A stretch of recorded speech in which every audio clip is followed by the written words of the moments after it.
Good evening. You're watching the news at 7:30 on ATV. I'm Emily Sue. And I'm Anne-Marie Sim. Here's a look at tonight's top stories. MPF officials propose reforms that will enable retirees to collect pensions in phases. Families of Lama collision victims accuse government of hiding information by not releasing full internal report. Barack Obama arrives in Seoul and warns North Korea to refrain from nuclear tests. The MPF Schemes Authority has suggested reforms which include allowing retirees to withdraw their pensions in phases. The proposals will be submitted to LegCo in July and could be in place by next year at the earliest. The Mandatory Provident Fund Schemes Authority revealed that it had carried out a public consultation in 2011 to 2012 and found that 90% of respondents want access to their contributions to be changed. As a result, the authority today put forward several amendments to the 14-year-old compulsory retirement scheme. It suggests that retirees be allowed to withdraw their MPF pensions in phases instead of in one lump sum, so annually they can withdraw no less than $5,000 4 times per year, and trustees would not be allowed to charge them for it. The MPFA also proposed allowing people diagnosed with terminal illness to get access to their contributions early.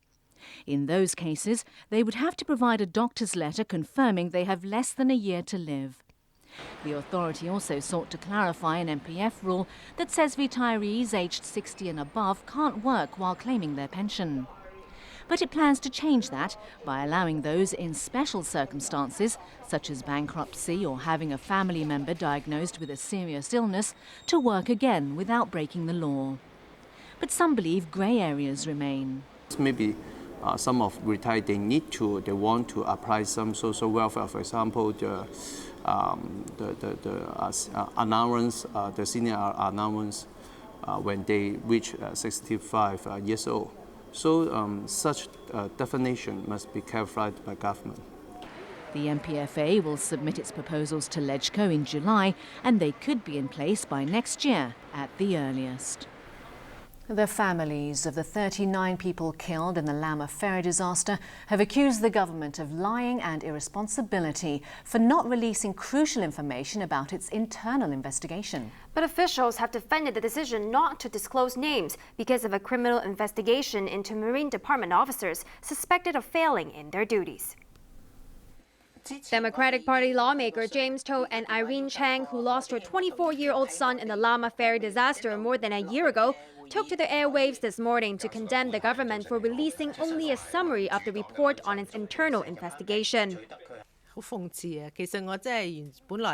government is lying, Chang alleged, and deliberately hiding information in order to cover up the mistakes of its own people. But she admitted that some parts had to be left out because of privacy concerns. A police criminal investigation is also underway. 39 lives were lost on the 1st of October 2012 when 2 vessels collided off Lama just before the National Day fireworks show. Last night, Transport Chief Anthony Cheung announced that an internal report on Hong Kong's worst maritime disaster in 40 years had been completed. The report is more than 400 pages long, but the government only released a 50-page summary. A total of 17 unnamed Marine Department officials up to directorate level were found to have failed in their duties, and 13 of them faced disciplinary action. Chang said the government's decision to conceal what she believes to be crucial information is irresponsible and unreasonable. She criticized the authorities for not respecting the demands of the victims' families, who want those responsible to be brought to justice.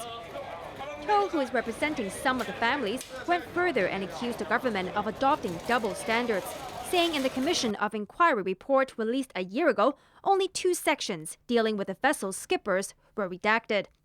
This was done to avoid influencing the trials of the 2 men who were charged with manslaughter. Ko said the 17 officers singled out in the internal report are still being investigated, which means their case has not entered the judicial procedure yet. Justice Chief Rimsky-Yun said the focus and objectives of the 2 reports into the tragedy are different, and he defended the decision not to reveal names. Because the investigation is yet to be completed, we cannot at this stage exclude the possibility that there would be criminal proceedings in court in the future, in which case not only the suspect's evidence might be affected, not only their right to fair trial would be affected, the credibility of the witnesses' testimony would also be affected. Transport Chief Zheng echoed Yun, but stopped short of saying whether the police will be able to complete their probe before former Marine Director Francis Liu, who's on leave, officially retires at the end of the year. But he said he'll consult Yun on a suggestion that the families be allowed to read the full report under a confidentiality agreement. Zheng is scheduled to meet To and some of the relatives tomorrow. The government faced more opposition from district councillors and residents in Tuen Mun over its plans to expand the city's landfills. Environment Minister Wong Kam Sing was greeted by protesters before a special meeting in which several district councillors walked out in protest. ATV's Arthur Akiola reports. Protesters hurling hell money greeted Environment Secretary Wong Kam Sing on his arrival for a Tuen Mun District Council meeting this morning.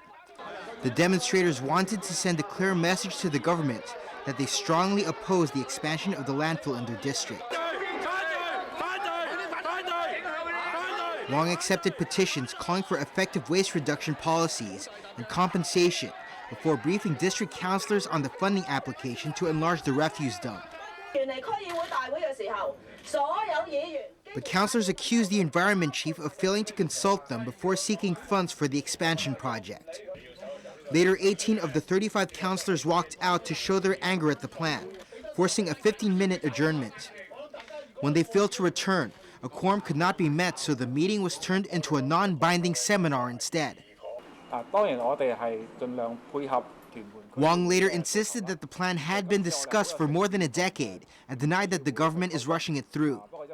He stressed that expanding the landfills is necessary and urgent in order to tackle the waste problem. Tuen Mun District Council Chief Lau Wong Fat called on the government to suspend the plans until an agreement is reached. He also said it's unfair for his district to take up more than 60% of the city's waste. Arthur Akiola, ATV News. Hong Kong's biggest pro-establishment party is confident that its controversial political reform proposal will win public support. Constitutional Affairs Chief Raymond Tam, meanwhile, warned the city not to miss the chance to achieve universal suffrage in 2017, while China says national security is at stake if the wrong person becomes Hong Kong's chief executive.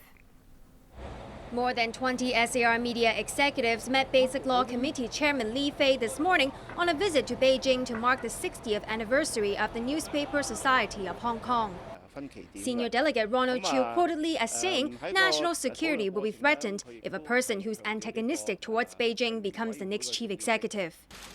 Li also stressed that giving the nomination committee the sole authority to name candidates for the city's top job in 2017 is fair and effective as the city pushes towards greater democracy.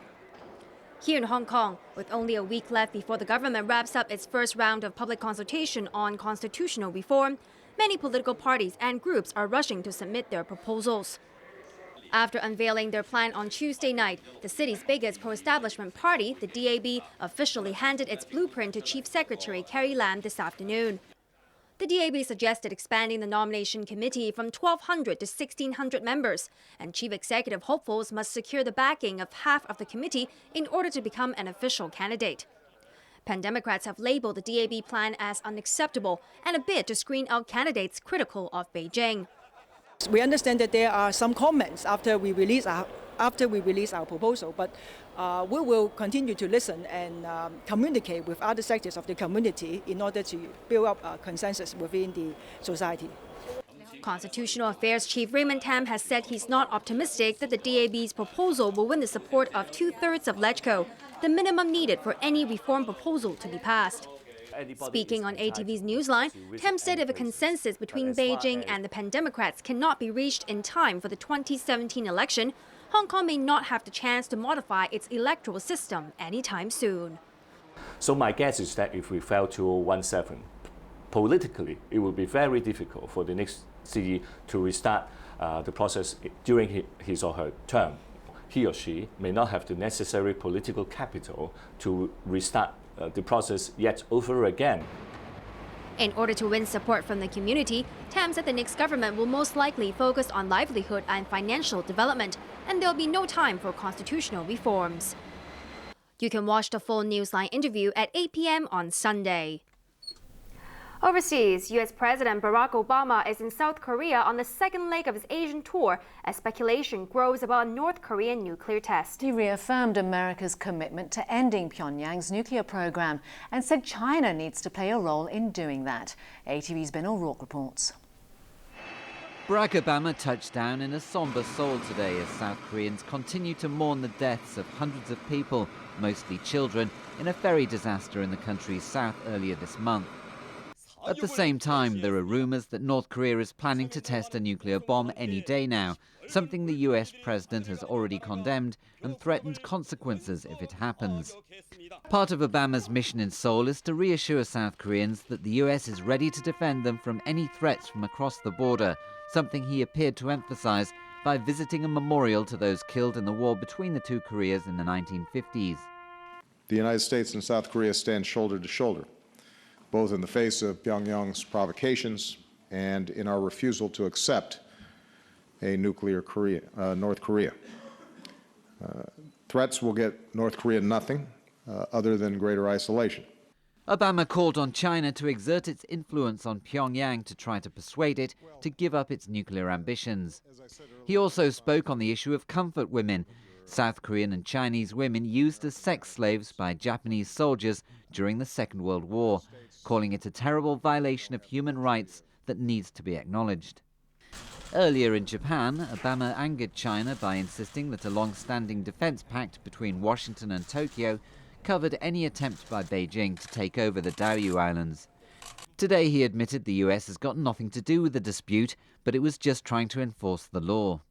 We don't have a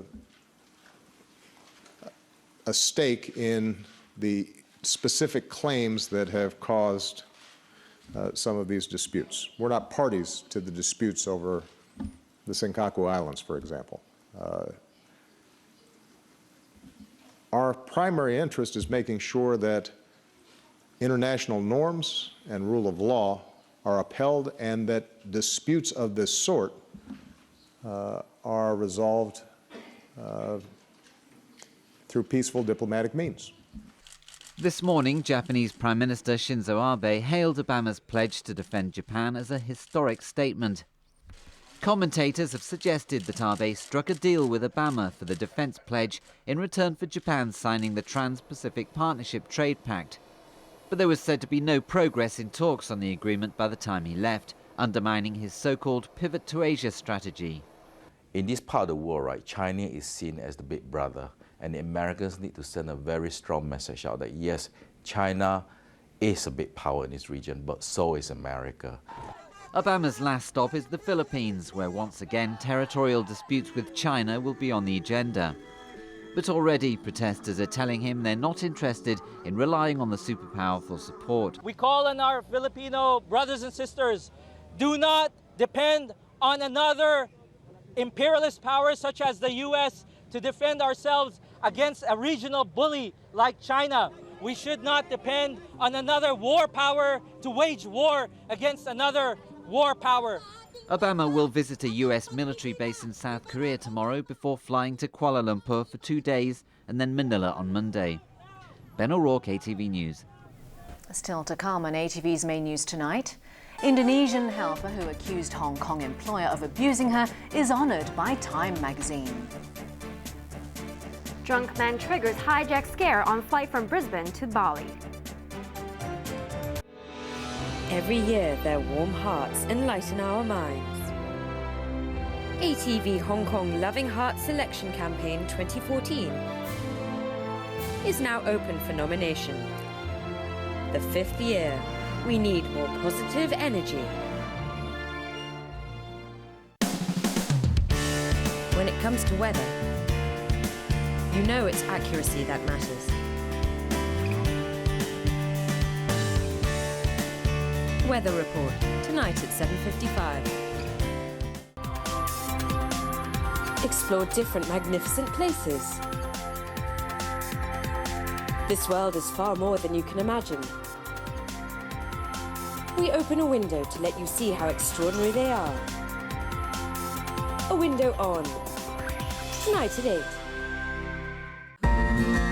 大家嘅願景一齊去實現。2017年普選行政長官同2016年立法會選舉辦法嘅諮詢開始咗啦。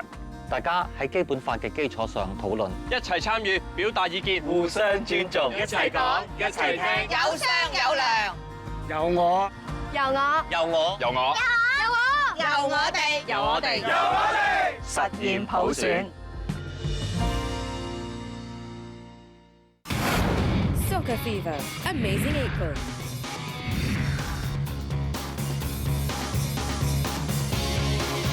The most fantastic game ever. Hibernian versus Hearts. Sunday night at 7:45, live on World Channel. Watch the live show on your phone and ATV website. Stay close to fresh K-pop from the hottest selling artists to the up-and-coming superstars. Keep in touch with the latest chart of the Korean pop music scene on Samsung Digital Special, Pops in Seoul, Thursday at 6:25. Find out Britain's top antiques enthusiast. To be one step closer to becoming an antiques master. Contestants are eager to show their talents. Now, the competition starts.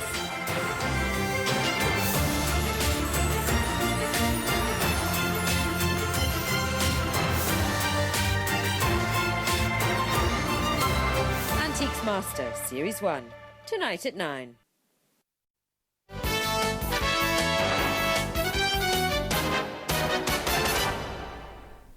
The brother of a Hong Kong tour guide who was killed in the 2010 Manila bus hostage tragedy has blamed former Chief Executive Donald Tsang's government for the delay in reaching an agreement with the Philippines. Tse Chi-hang also confirmed today that Philippine officials did say sorry during talks earlier this week, although in a formal statement, the Philippine government only expressed its most sorrowful regret.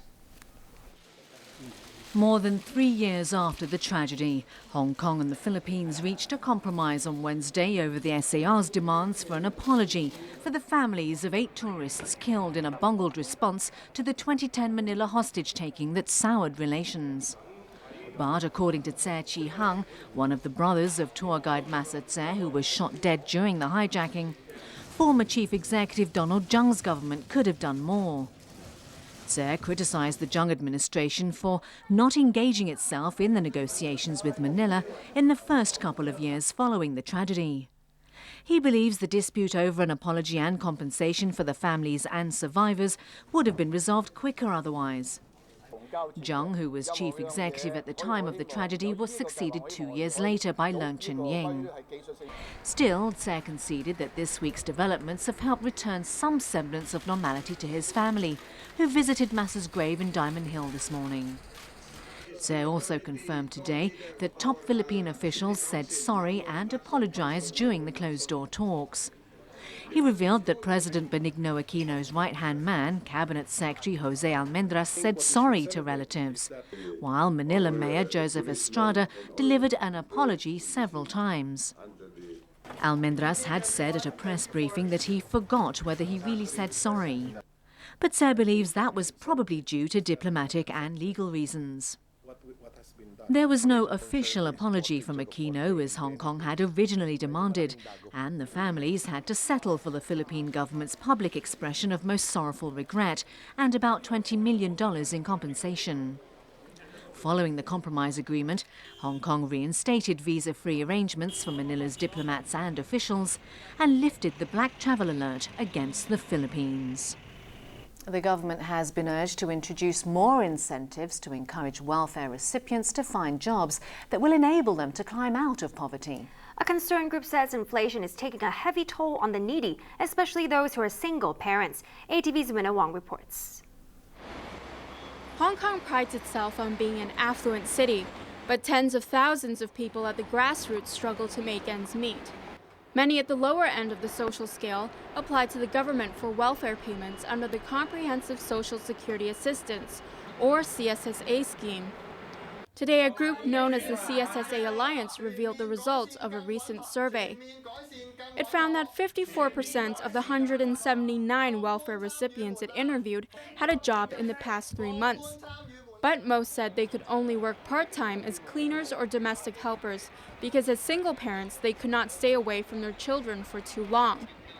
Because they worked for short hours in low-paying jobs, their average monthly income was only around $2,600. More than 70% of respondents said their meager wages made it hard to save for a rainy day. The Social Welfare Department operates a disregarded earnings scheme under which CSSA recipients making $800 or less can collect their full allotment. But those who earned $4,200 or more will have $2,500 deducted from their benefits. The Alliance says this isn't fair because of inflation. It wants the government to raise the disregarded earnings ceiling. The CSSA scheme is for Hong Kong residents whose income and assets are insufficient for their total monthly needs. Last month, the number of welfare recipients dropped by 340, but about 260,000 still need government help to survive. Winna Wong, ATV News. In other local news, the government has urged suppliers and retailers to ensure adequate supplies of infant milk formula for the Golden Week holiday. And Time magazine has praised the Indonesian maid who accused her employer of abusing her. Arthur Kyola reports.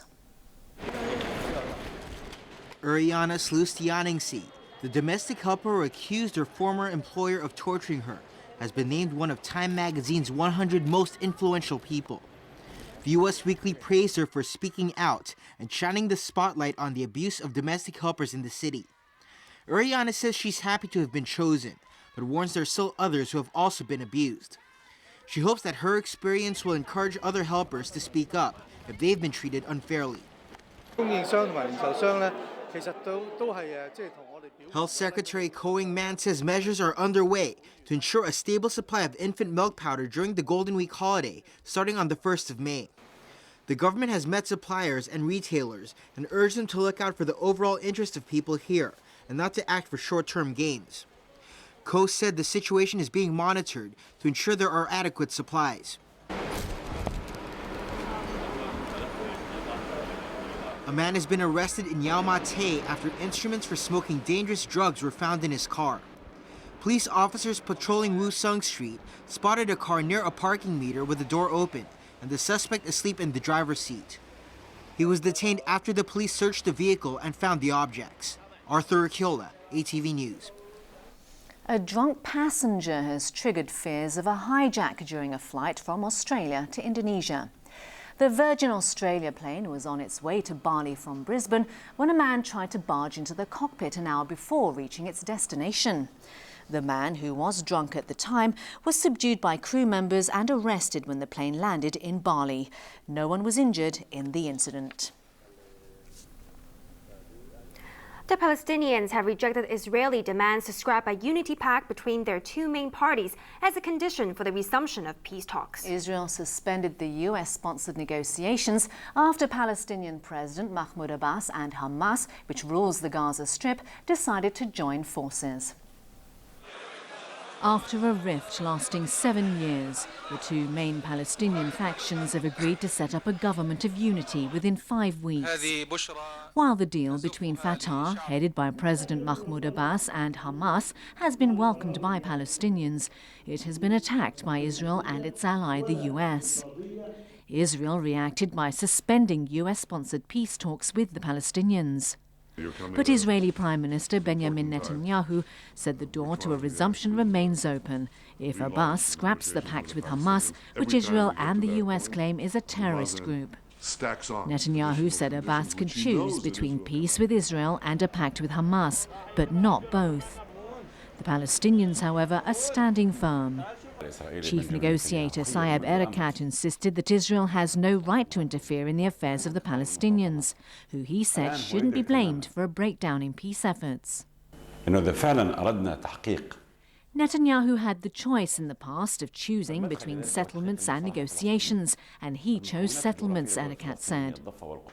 Earlier peace initiatives floundered when Israel built Jewish settlements on occupied Palestinian land despite US objections. Ismail Haniyeh, Prime Minister and leader of Hamas, which rules the Gaza Strip, said Israel's reaction was expected. This is an occupation, he said, and Israel does not want Palestinians to be united. Despite Israel's move to scrap the talks, US President Barack Obama blamed both sides for the apparent stalemate. So far, at least, what we've seen is some movement on both sides to acknowledge that this is a crisis long-running that needs to be solved. What we haven't seen is, frankly, the kind of political will to actually make tough decisions, and that's been true on both sides. Few in the Middle East expect the Palestinians and the Israelis to meet at the negotiating table anytime soon. Time now for sports with Britain Clannett. What's the latest from the tennis in Spain? Well, Rafael Nadal has reached the quarterfinals. The world number one is now a step closer to his 9th Barcelona Open title in 10 years. Rafael Nadal took on Ivan Dodig of Croatia for a spot in the Barcelona Open quarter-finals. Despite some shaky moments early in the third-round match, the world's top player appeared in his element on home soil and his beloved clay surface.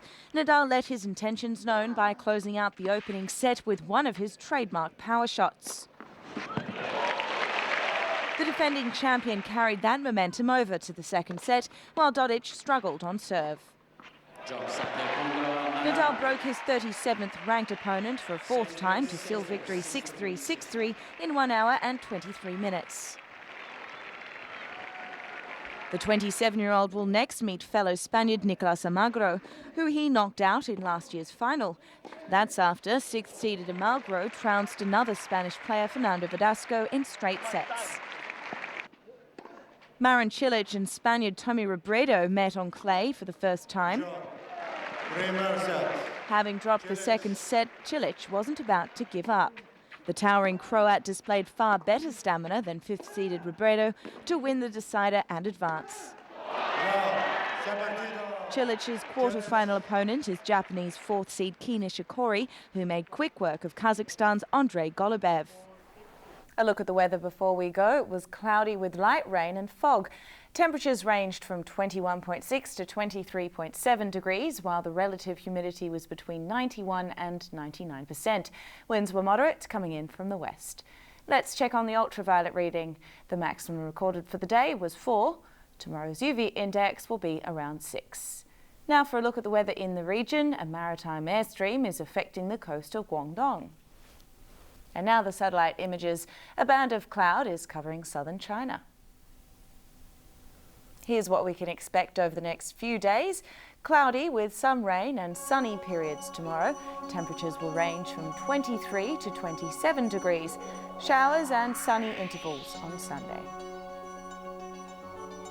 Here are the latest pollution readings under the Air Quality Health Index.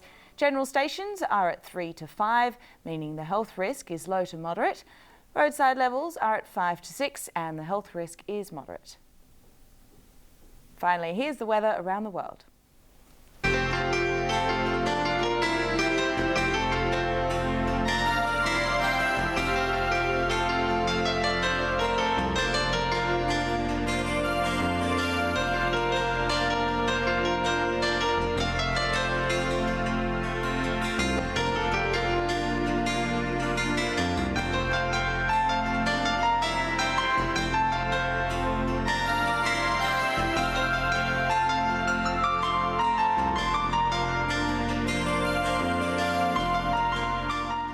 That's our main news for Friday night. We'll have an update in 1 hour. I'm Emily Sue. I'm Britain Clannett. And I'm Anne-Marie Sim. Thanks for watching ATV and have a great weekend. Good night. Good night.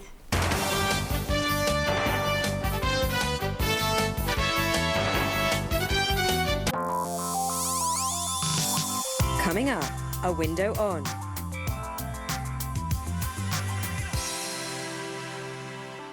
To produce the best show possible, dealing with less than ideal conditions is a must, considering being a mum, but it seems the dad doesn't think so.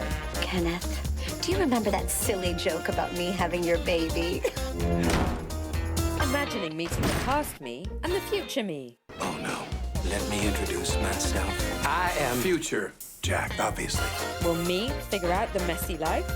30 Rock, tonight at 8:30.